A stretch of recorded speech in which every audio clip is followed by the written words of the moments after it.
Mommy at daddy ko, teenage parents sila. Kaya parang close talaga kami. Para kaming magkakapatid lang.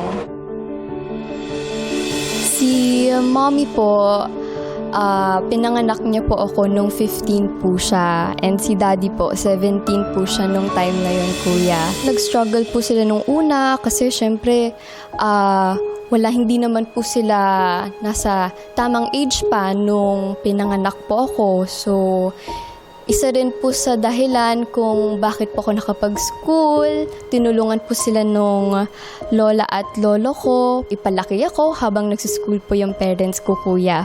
Ako po, nung na-feel ko po nung bata po sila nung pinanganak po ako.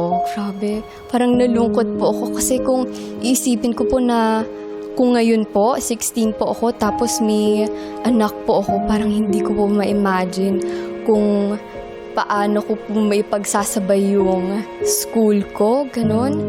Kung paano po ako mag-aalaga. So, napaisip po ako ng ganun, kuya.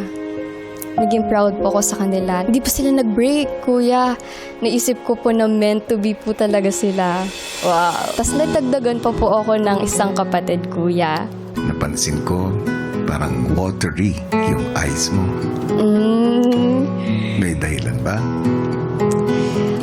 Ako po, kuya, naluluha po ako in a good way.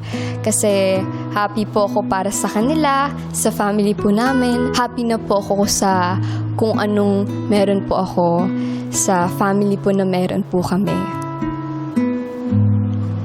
So, happy tears po, kuya. Ano ang pinaka-ipinagmamalaki mo sa kanila?